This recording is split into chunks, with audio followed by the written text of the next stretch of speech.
Welcome back to another episode of Whiskey and Wine. My name's Sam, My name's Heather. and we are diving into wine basics today. So let's just dive right in. Starting the new year off.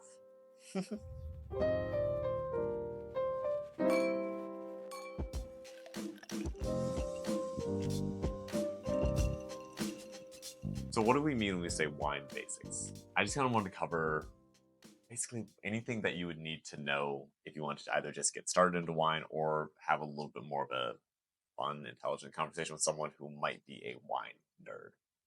Or when you go to a winery, kind of what are some of the words that you might hear on a tour or, the fancy wine section of the restaurant? What are some words that your waiter might use to describe those? How can you communicate to your waiter what type of wine you want?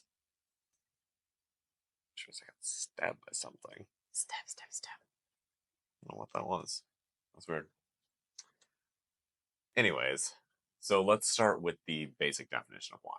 Now, the most simplistic definition that you can have is a fermented beverage made from grapes. I know it's going to be a lot of people who are just going, Spicy grape juice. people are going right down to the comments and being like, well, you can make wine from any fruit. Whereas this might be true, we're just talking about grape wine today. That's it. So in general, wine is going to be made by taking a grape from a vine, smashing it up, taking that juice, and then letting it ferment, and then bottling it. There's a lot of stuff that goes in between there that's going to change how the wine comes out. Is it going to be a good wine, bad wine? A lot of different things. So, starting at the very beginning, you have to go plant your vine. If you're having a vine that's kind of young, the wine's going to taste different than an older vine that's been producing for a little bit longer and it's also having less yield. Once you have that, you have to let the grape grow. Obviously, then you go out, harvest it, and then I comment. Also, the types of grapes that will grow might depend where in the world you are. So that's where we see somebody's latitude potentially impacting what type of wine a winery might be able to make. So wineries in Wisconsin might experience a little bit different climates than some of the wineries in California. So, and then likewise in Europe, I feel like altitude is a big thing that they have there across like their different wine regions. yeah, so where you plant the grapes also matters. It is going and to the type of grape that will grow there. it is going to vastly change how the wine's going to come out. So if you have it somewhere where it's sunny or shaded, or if it's somewhere that's a little bit more rainy, a little bit drier, what is the soil? Is it going to be a rocky soil? Is it clay? Is it sandy? Is it just a nice fertile soil? All of these things are going to change how your wine's going to play. Again, we'll get into those nerdy details at a different time, later video. But just know wherever you plant it is going to dictate how the wine's going to come out, as well as when you harvest it. Is it something that's a late harvest? Is it something that you got right during the good window? Were you a little bit early? Again, all those things are going to dictate how the wine is going to come out.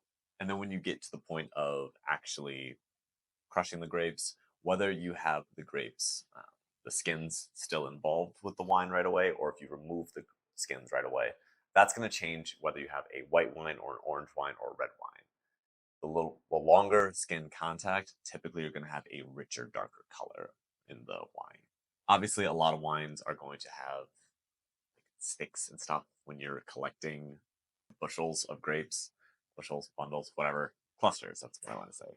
I like the harvesting motion of just like clawing at these poor little grapevines. Let's take the grapes, and you're going to take a lot of it. And that's all going to be in there. So you obviously have to clean that out, and then you're going to press it. And a great press, really just imagine a basket, like a wooden basket with the staves going up, and then a giant weight squishing down. So it's going to just squish them all. All the juice is going to get pushed out, and then it's going to go into fermentation. For a sparkling wine, you're going to have 2 fermentations, but for a basic still wine, there's going to be 1 fermentation on it. This is going to typically take place in just like a giant vat of some sort, whether it's going to be a clay vat, stainless steel, whatever it is. It's going to ferment, and then it is going to be allowed to age typically for a little bit. Some are going to age for a little bit longer, some are going to age shorter. And this is either going to be in a stainless steel tank or some type of wooden tank, or again, clay, which is going to dictate how the wine is going to come out. And that's another thought that the winemakers can basically put in to change how the wine comes out. Another, as we're talking about the vat, to actually kickstart this fermentation process, it fairly often will involve types of yeast, and you'll see, across different wine regions, different types of wine, there might be different yeasts that are preferred. I think an area where this really stands out is in the natural wine category, where they really focus on using a yeast that would be common or native to that area, plus some other nuances with natural wine. So the yeast, similar to any of our other alcoholic beverages, whether that's beer, whiskeys, bourbons, vodka, the yeast that you use can also impact a lot into your final product. And then if you're going to go to a sweetened wine or like a dessert wine, fortified wine, typically at that point you're going to see you're going to see Fortified a spirit wine added. is one of my favorites. So you typically are going to see a neutral flavored brandy made from grapes typically added into the wine to stop the fermentation. So to stop all the yeast from consuming the sugar and producing alcohol. And that's also going to raise the alcohol content because you're putting in something that's pretty high proof in that brandy. So in general, just think about it as you plant your vines, you're going to take what you plant, you're going to end up harvesting that, you're going to crush that, and then it's going to be allowed to ferment, and then it's going to age or go right to the bottle. Definitions, they matter. So when you go about wine, talk to someone who knows about wine, might be your server, might be a friend, whatever, there's going to be specific words that they're going to use, and you might not necessarily know what all of those are. First one is body. So body just is really kind of the mouthfeel, or like this. think of, I always like to say skim milk versus whole milk. Now that's a very extreme comparison. Water versus whole milk. Even more extreme. Yeah. Something that is going to be a full-bodied wine is going to really coat your mouth. It's going to feel a little bit thicker, really, as you drink it. This is going to be due to a lot of different things, whether it's a little bit more sugar, lower acidity, different alcohol content, the tannin level. All of those are going to change how the wine is going to play and how thick it's going to be, or how full-bodied, medium-bodied, light-bodied it is. So for Pinot Noir, this is going to be something that has not like a super high sweetness to it. It's got a lot of these bright flavors, but the tannins are also going to be pretty low, where it's not going to be that grippy feeling in your mouth. You just said the word tannins. We should talk about that. You want to talk about it? Sure. So I think of tannins of being is bitterness the best word? No, not bitterness. Bitterness is a pretty good word to use, yeah. I like to think of tannins as like the little grippies that are left in your mouth. So it's something that feels like it's kind of gripping your mouth and drying your mouth out. I forget who used the word grippies. It might have been... It's how dry your mouth feels. Yeah. Tannins are going to dry your mouth out. It's a naturally occurring compound that's usually found in like wood. It's found in grapes. It's found in tea. It's a phenol.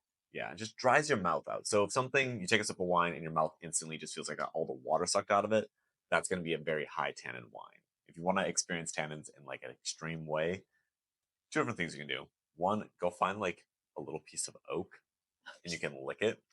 Or just go into the forest with an axe. Chop off a piece of an oak tree. Or go just grab a green tea bag and put it on your tongue. That's probably easier. It's going to do the same thing. So that's going to be tannins, and that's going to play into how thick or how full-bodied, medium-bodied, or light-bodied the wine is. Another big one you're going to hear is acidity. Now, don't think of this as acidity like something being super sour, like bad sour. I feel like it's like the brightness is how I would describe it. So citrus is probably like our most non-wine exposure to something being acidic.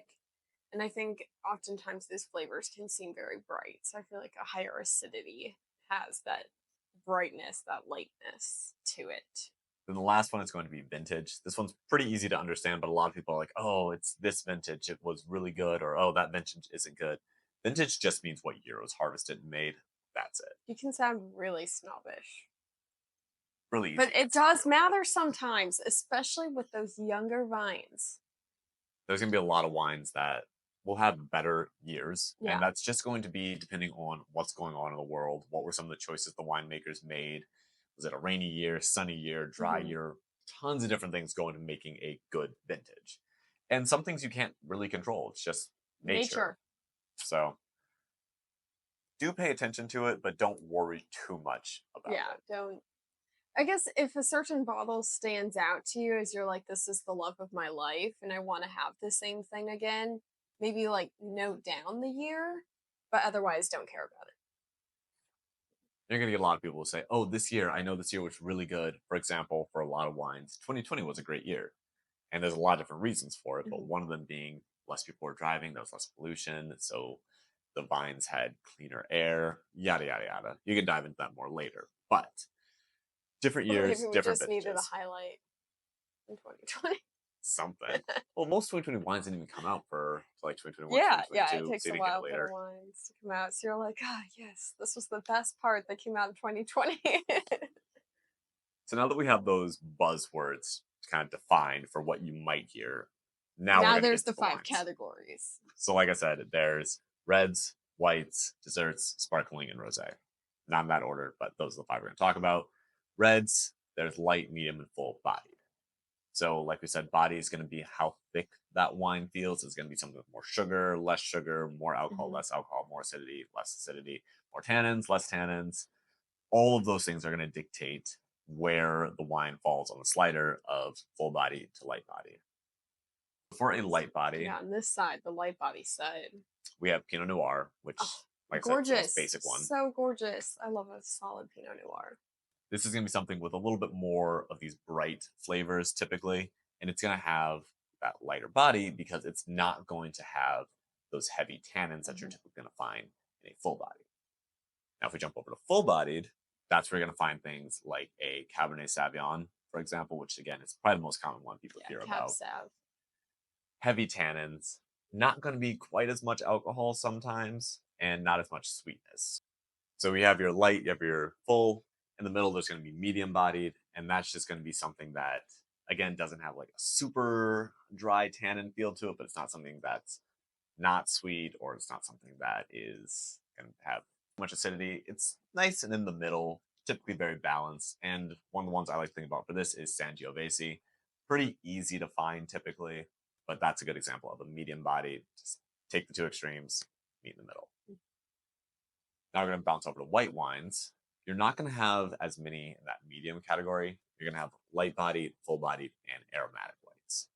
So for a light body, this is going to be something that's like very typically citrusy, very refreshing, higher acidity to it. I think of them perfect in the summer, Yep, like you ice cold don't, in the summer.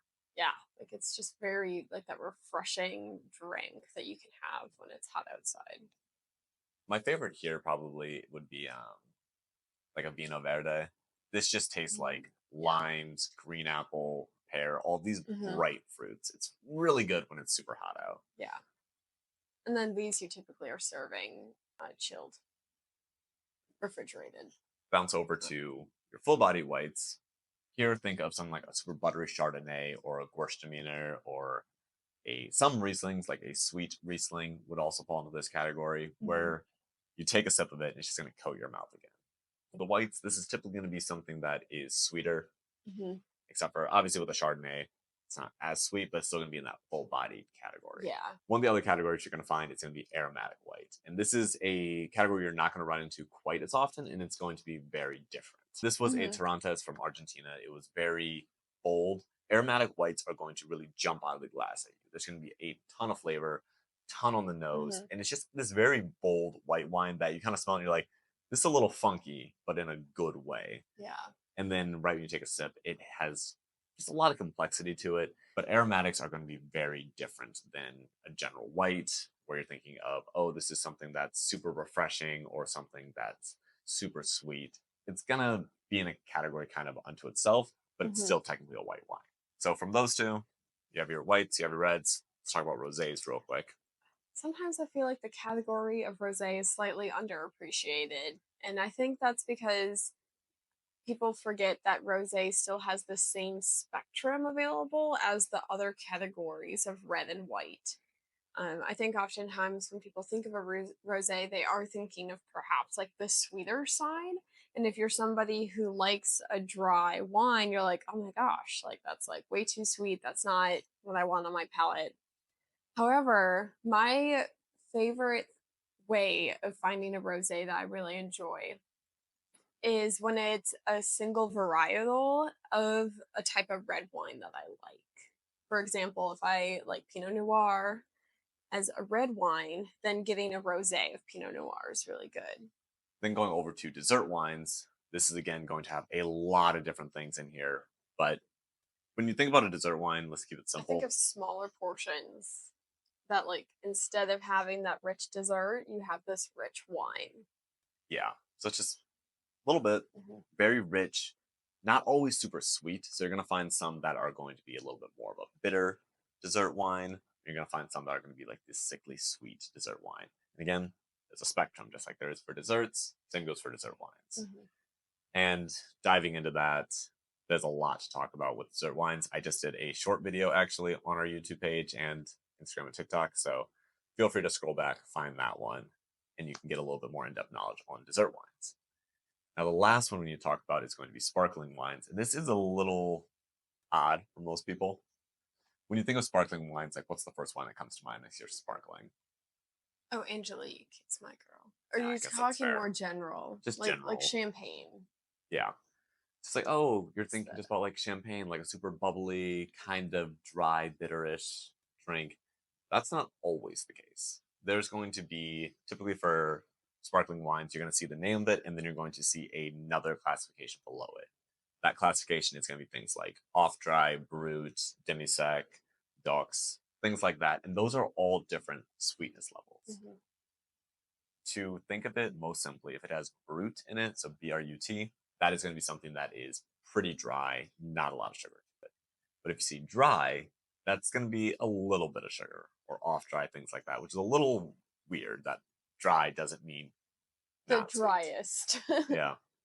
And then, like I said, there's going to be demisec and dox, which is going to be the sweetest options. And these might be super sweet. They might not seem super sweet to you, but there's going to be more residual sugar left over Mhm. in comparison to some of the other ones. So if you're thinking about getting into wine or you want to try to experiment with some of these other styles, typically you don't have to spend anything more than 15 to maybe $25 to find a base level option within there. Now, obviously, in all of these categories, there's going to be some that are hundreds, maybe Yeah. thousands of dollars. You don't have to go that crazy to get something of value to at least understand how that wine is going to play Mhm. out. So I'd recommend if you want to try something like try an aromatic white or try a medium bodied red, which not a lot of people have, or try something that's a little bit sweeter within the sparkling wine realm, or try even a different type of dessert wine. Head to your local wine store and just let them know, hey, I'm looking for blank. The Mhm. attendant should be able to help you out and point you in the right direction. And then you can start to learn a little bit more about that. So a lot of this information that I've gotten, that Heather's gotten, we've gotten out of this lovely book here and from Wine Folly in general. If you want to really progress your wine knowledge and be able to talk more about wine, I cannot just recommend this book enough. This is going to be the Wine Folly Magnum Edition. It makes it very simple to understand. They also have tons of courses online. Really recommend getting into Wine Folly if you want to know more about wine and you're wanting a little bit more nerdy about it. So again, that is the Wine Folly Magnum Edition. 10 out of 10 recommend. What area of wine do you find, hardest to understand when you're interacting with it? At a restaurant with your friends, kind of what barriers do you feel like you have? If you guys appreciated learning anything about just the general wine nonsense or just enjoyed hearing us talk about this, really would appreciate it if you could drop a comment below, like this video, subscribe if you feel like it. But until then, hope you guys have a good rest of your week. Cheers. Cheers.